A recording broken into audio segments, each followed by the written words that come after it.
ಮಧ್ಯಾಹ್ನದ ಶುಭೋದಯ ಸ್ನೇಹಿತರೆ. ಇವತ್ತು ಟೈಮ್ ಆಗಿದೆ ಆಲ್ಮೋಸ್ಟ್ 12:30. ಇದು ನೋಡಿ DAP ಯೂರಿಯಾ ಹಾಕಿ ಬೆಳೆದಿರೋ ಜೋಳ ಹೆಂಗೆ ಬಂದಿದೆ. ಆಲ್ಮೋಸ್ಟು 2 ತಿಂಗಳ ಜೋಳ ಇರ್ಬೋದು ಅನಿಸುತ್ತೆ. ಚೆನ್ನಾಗಿ ಬಂದಿದೆ. ಜೊತೆ ಕಳೆನಾಶಕ ಕೀಟನಾಶಕ ಎಲ್ಲ ಹೊಡೆದಿದ್ದಾರೆ. ಸೂಪರಾಗಿದೆ ನೋಡೋಕ್ಕೆ ಜೋಳ. ಕೆಮಿಕಲ್ ಹಾಕಿದ್ದಾರೆ ಅನ್ನೋದೊಂದು ಬಿಟ್ಟರೆ ಬೇರೆ ಏನೇನೂ ತೊಂದರೆ ಇಲ್ಲ. ಆದರೆ ನಾನು ನೋಡಿ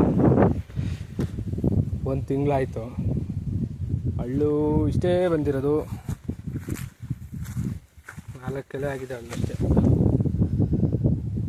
ಒಂದು ಲೈನ್ ಹಳ್ಳು. ತೊಗರಿ ನೋಡಿ, ದಿಸ್ ಈಸ್ ತೊಗರಿ ಅಲ್ಲ ಸಾರಿ ತಡ್ನಿ. ದಿಸ್ ಈಸ್ ತೊಗರಿ. ಇಲ್ಲಿದೆ ನೋಡಿ ತೊಗರಿ. ದಿಸ್ ಈಸ್ ತೊಗರಿ. ಇಲ್ಲೇನು ತೊಗರಿ ಜೊತೆ ಕಳೆ ಎಷ್ಟು ಹುಟ್ಟಿದೆ ನೋಡಿ. ಕಳೆ ಕಳೆ ಕಳೆ.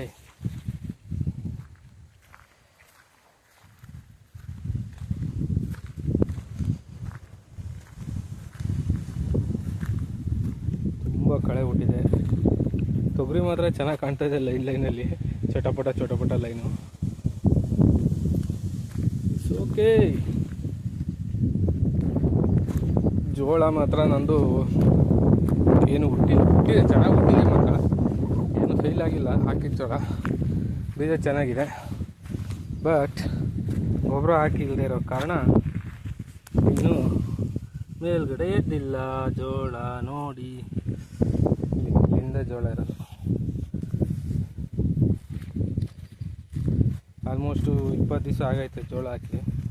ಈ ಜೋಳ ಹಾಕಿ 20 ದಿವಸ ಆಗೈತೆ. ಜನ ಎಲ್ಲ ಏನು ಸುಖ ಇಲ್ಲ. ಗೊಬ್ಬರ ಹಾಕಬೇಕಿತ್ತು, ಕಳೆನಾಶಕ ಹೊಡಿಬೇಕಿತ್ತು, ಎಲ್ಲ ಸಜೆಷನ್ ಕೊಡ್ತಾವ್ರೆ. ನನಗೂ ನೆನೆ ತುಂಬ ಬೇಜಾರಾಯಿತು ಕೊನೆಯಲ್ಲಿ. ನೆನ್ನೆ ಬಂದೆ ಬೆಂಗಳೂರಿಂದ. ಬಂದವನೇ ತೋಟದ ಹತ್ರ ಬಂದು ನೋಡಿದಾಗ ಎಲ್ಲ ಒಂಥರ ಹಳದಿ ಕಲರ್ ಆಗಿದೆ. ಗ್ರೀನಿಶೇ ಇಲ್ಲ. ಅದು ನೋಡಿದಾಗ ನನಗೂ ಒಂಥರ ಅನ್ನಿಸ್ತು, ಅಯ್ಯೋ ಇಷ್ಟೊಂದೆಲ್ಲ ಕಷ್ಟಪಟ್ಕೊಂಡು ಈ ಥರ ಆಗಿದೆಯಲ್ಲ ಜೋಳ.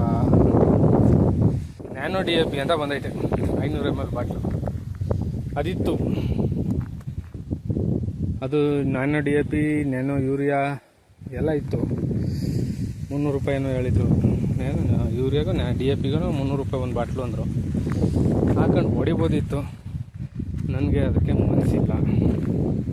ಯಾಕೋ ಅದು ಮತ್ತೆ ಹೊಡೆಯೋಕ್ಕೆ ನನಗೆ ಮನಸ್ಸು ಆಗಲಿಲ್ಲ. ತಗೊಳಕ್ಕೂ ಮನಸ್ಸಾಗಲಿಲ್ಲ. ಅದನ್ನ ಸೀದಾ ಬಿಟ್ಟು ಬಂದೆ ಅತ್ಲಾಗೆ. ನಾನು ಲಾಸ್ಟ್ ವೀಕು ಆನ್ಲೈನಲ್ಲಿ ಇದು ಬುಕ್ ಮಾಡಿದ್ದೆ, ಏನೋ ಆರ್ಗ್ಯಾನಿಕ್ ಗ್ರೋತ್ ಪ್ರಮೋಟರ್ ಅಂತ ಏನೋ ಸಿಕ್ಕಿತ್ತು. ಅದನ್ನು ಬುಕ್ ಮಾಡಿದ್ದೆ. 5 ಲೀಟ್ರ್ ಕ್ಯಾನ್ ಅದು. ಮನೇಲಿ ನನಗೆ ಆರ್ಗ್ಯಾನಿಕ್ಕು ಏನೂ ಮಾಡೋಕ್ಕೆ ಆಗ್ತಾಯಿಲ್ಲ. ಯಾಕಂದರೆ ಎಲ್ಲೂ ಇಲ್ಲಿ ನಾಟಿ ಹಸಿಂದು ಸಗಣಿ ಆಗಲಿ ಗಂಜಲ ಆಗಲಿ ಸಿಗ್ತಾಯಿಲ್ಲ. ಗೋಕುಪ್ರಾಮೃತ ಜೀವಾಮೃತ ಮಾಡೋಕ್ಕೆ ಅದು ಐಟಮ್ಗಳು ಸಿಗ್ತಾಯಿಲ್ಲ. ಯಾರ ಮನೇಲೂ ಗಂಜಲಗಳು ಹಿಡಿಯಲ್ಲ, ಎಲ್ಲರ ಮನೇಲೂ ಸೀಮೆ ಸೇರೋದು. ಹಾಗಾಗಿ ಅವೆರಡು ಐಟಮು ನನಗೆ ಸಿಕ್ಕಿಲ್ಲ. ಹಾಗಾಗಿ ನನಗೆ ಜೀವಾಮೃತ ಆಗಲಿ ಗೋಕುಪಾಮೃತ ಆಗಲಿ ಏನೂ ಮಾಡೋಕ್ಕಾಗ್ತಾಯಿಲ್ಲ. ಗೋಕುಪಾಮೃತ ಮಾಡೋಕ್ಕೆ ಕಲ್ಚರ್ ಸಿಕ್ಕಿಲ್ಲ. ಈ ಕಡೆ ಯಾರು ಆರ್ಗ್ಯಾನಿಕ್ ಫಾರ್ಮಿಂಗ್ ಮಾಡಲ್ಲ. ಹಾಗಾಗಿ ಆ ಥರ ಐಟಮ್ಗಳಿಲ್ಲೆಲ್ಲೂ ಸಿಕ್ಕಲ್ಲ. ಸೊ ಏನು ಗೊಬ್ಬರ ಮಾಡೋಕ್ಕಾಗಿಲ್ಲ. ಹಾಗಾಗಿ ಆ ಗ್ರೋತ್ ಪ್ರಮೋಟರ್ ಅಂತ ತರಿಸಿದ್ದೆ. ಇವತ್ತು ಬೆಳಗ್ಗೆ 6:15 ಬಂದಿದ್ದು ತೋಟಕ್ಕೆ. ನೋಡಿ, ನೆನ್ನೆ ಅದೊಂದು ಸ್ಪ್ರೇಯರ್ ಪಂಪ್ ತಗೊಂಡೆ. 2600 ರೂಪಾಯಿ ಅದು sprayer pump, battery operated spray pump ಅದು. ಇದನ್ನೇ ನಾನು ಹೇಳಿದ್ದು ಆರ್ಗ್ಯಾನಿಕ್ ಗ್ರೋತ್ ಪ್ರಮೋಟರ್ ಅಂತ ಹೇಳ್ಬಿಟ್ಟು ಆನ್ಲೈನಲ್ಲಿ ಸಿಕ್ತು. ನಾನು ದಶಪರ್ಣಿ ಕಷಾಯನೂ ಇದನ್ನು 2 ಬುಕ್ ಮಾಡಿದ್ದೆ. ಲಿಕ್ವಿಡ್ ಸಾಯಿಲ್ ಬೂಸ್ಟರ್ ಅಂತ ಆರ್ಗ್ಯಾನೋ ಮ್ಯಾಜಿಕ್ ಅಂತ ಆರ್ಗ್ಯಾನೋ ಮ್ಯಾಜಿಕ್ ಲಿಕ್ವಿಡ್ ಬೂಸ್ಟರ್ ಅಂತ ಇದೆ. ಅವ್ರು ಸಿಕ್ತು, ಹೊಡೆದಿದ್ದೀನಪ್ಪ. ಈ ಜೋಳ ನೋಡಿ ಹೆಂಗಾಗೈತೆ. ಮಧ್ಯೆ ಒಂದೊಂದು ಕಡೆ ಚೆನ್ನಾಗಿ ಬಂದಿದೆ ನೋಡಿ. ಈ ಜೋಳ ಸಖತ್ತಾಗಿ ಬಂದಿದೆ. ಹಿಂಗೆ ಬರಬೇಕಿತ್ತಿಲ್ಲ, ಆದರೆ ಎಲ್ಲ ಹಂಗೆ ಬಂದಿಲ್ಲ. ಮಧ್ಯದಲ್ಲಿ ಒಂದು ಕಡೆ ಚೆನ್ನಾಗಿ ಬಂದಿದೆ, ಒಂದು ಕಡೆ ಚೆನ್ನಾಗಿ ಬಂದಿಲ್ಲ. ಅಂದರೆ ನಮ್ಮ ಪಕ್ಕದ ಹೊಲದವರು ದನ ಮೇಯಿಸ್ತವ್ರೆ. ಆ ಕಡೆ ಹೊಲದವರು ಕಡಲೆ ಹಾಕಿದ್ರು, ಕಿತ್ತವ್ರೆ. ಕಡಲೆ ಗಿಡ ಕೊಟ್ಟವ್ರು, ಒಂದು ಸ್ವಲ್ಪ ಫ್ರೆಶ್ ಆಗಿರೋ ಕಡಲೆ ಗಿಡ ತಿಂದೆ. ಟೇಸ್ಟು ಡಿಫ್ರೆಂಟಾಗಿತ್ತು. ಯಾಕಂದರೆ ಅಲ್ಲಿಂದ ಹಾಕಿಟ್ಟಿದ್ದಲ್ವ, ಗಾಡಿಯಲ್ಲಿ ನಿಲ್ಸಿದ್ದೀವಿ. ಇನ್ನು ಮೇಲೆ ಹೋಗ್ಬಿಟ್ಟು ಇನ್ನೂ ಒಂದು ತೋರಿಸ್ಬೇಕು ನಿಮಗೆ ಏನಂದ್ರೆ ಇದಷ್ಟಕ್ಕೂ ಹೊಡೆದಿದ್ದೀನಿ ಇವತ್ತು. ಒಂದು ಆಲ್ಮೋಸ್ಟ್ ಒಂದು 2 ಲೀಟ್ರ್ ಖಾಲಿ ಆಗೈತೆ. 5 ಲೀಟ್ರಲ್ಲಿ 2 ಲೀಟ್ರ್ ಖಾಲಿ ಆಗೈತೆ. ಇಲ್ಲಿ ಸಮಸ್ಯೆ ಏನು ಅಂದರೆ ನೀರಿಲ್ಲ. ನೀರನ್ನ ಹೊತ್ಕೊಬಂದು ನೋಡಿ ಎಲ್ಲ ಕಲರು ಬೆಳ್ಳ ಹಾಕಿರೋದು. ಅಷ್ಟು ಜೋಳನೇ ಬಿದ್ದಿರಲಿಲ್ಲ. ಮತ್ತು ನಾನು ಹೆಂಡತಿ ಸೇರ್ಕೊಂಡು ಹಾಕಿದ ಜೋಳದಲ್ಲಿ ಹುಟ್ಟಿದ್ದೆ ನೋಡಿ ಜೋಳ ಸಣ್ಣಕ್ಕೂ. ನೋಡೋಣ ಅದು ಹೊಡೆದಿದ್ದೀನಲ್ಲ ಆರ್ಗ್ಯಾನೋ ಮ್ಯಾಟಿಕ್ ಏನೋ ಎಷ್ಟು ಆರ್ಗ್ಯಾನಿಕ್ಕಾಗಿ ಗೊತ್ತಿಲ್ಲ, ಬಟ್ ಹಾಕಿದ್ದೀನಪ್ಪ. ತುಂಬ ಕೆಲಸಗಳಿದೆ ಮಾಡೋಕ್ಕೆ, ಬಟ್ ನನ್ನ ಕಂಪ್ನಿ ಕೆಲಸ ಇದು 2 ಮ್ಯಾನೇಜ್ ಮಾಡೋಕ್ಕಾಗ್ತಾಯಿಲ್ಲ. ಇದು ನಾನು ಮೇಲ್ಗಡೆ ಗಣ್ಣಕ್ಕೆ ನುಗ್ಗೆ ಹಾಕಿದ್ನಲ್ಲ, ನುಗ್ಗೆ ಗಿಡ ಚೆನ್ನಾಗಿ ಹುಟ್ಟಿದೆ ನೋಡಿ, ಮಸ್ತಾಗಿ ಹುಟ್ಟಿದೆ ನುಗ್ಗೆ. ಒಂದೇ ಒಂದು ಗುಣಿನೂ ಫೇಲ್ ಆಗಿದೆ.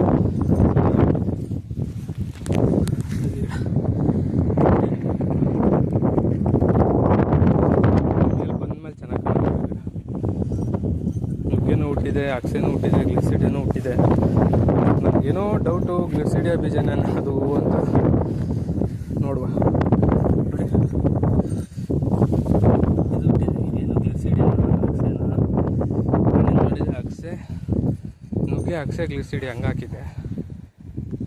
ಇದು ನನ್ನ ಲೆಕ್ಕಕ್ಕೆ ಗ್ಲಿಸಿಡಿಯಾ ಇರಬೇಕು. ನುಗ್ಗೆ, ಅಕ್ಸೆ, ಗ್ಲಿಸಿಡಿಯಾ ಇರಬೇಕು. ಇದು ಅಕ್ಸೆ ಬೀಜನೂ ಹುಟ್ಟಿರಬೇಕು, ಎಲ್ಲ ಹುಟ್ಟಿರಬೇಕು. ಇತ್ತು ಮೊನ್ನೆ ನೋಡಿದಾಗ, ಬಟ್ ಕಾಣಿಸಿಲ್ಲ. ಇದು ನುಗ್ಗೆ ಇತ್ತು. ನುಗ್ಗೆ ಆದಮೇಲೆ ಈ ಲೈನಲ್ಲಿ ಅಕ್ಸೆ ಇರುತ್ತೆ. ಇದೇ ಲೈನಲ್ಲಿ ಅಕ್ಸೆ ಇರಬೇಕು. ಎಲ್ಲೈತೆ ಗೊತ್ತಿಲ್ಲ.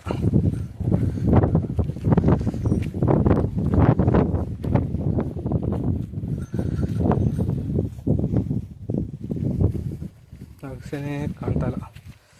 ಇದು ಗಿಡ ಹೆಂಗವೆ ಅನ್ನೋದು ನಮಗೂ ಗೊತ್ತಿಲ್ಲ, ಕಳೆ ಒಳಗಡೆ. ಹಾಗಾಗಿ ಗಿಡ ಹುಡ್ಕೋಕ್ಕೆ ಕಷ್ಟ ಆಗುತ್ತೆ. ಒಂಚೂರು ಮೇಲೆ ಬಂದಮೇಲೆ ಸಿಕ್ಕತ್ತೆ, ಅವಾಗ ತೋರಿಸ್ತೀನಿ. ಸದ್ಯಕ್ಕೆ ನನ್ನಿಂದ ನೋಡಿ ಅದೇ ಲೈನಲ್ಲೇ ನಡ್ಕೊಂಡು ಹೋಗ್ತೀನಿ. ಓಕೆ, ಆಲಿಸ್ವೇಲ್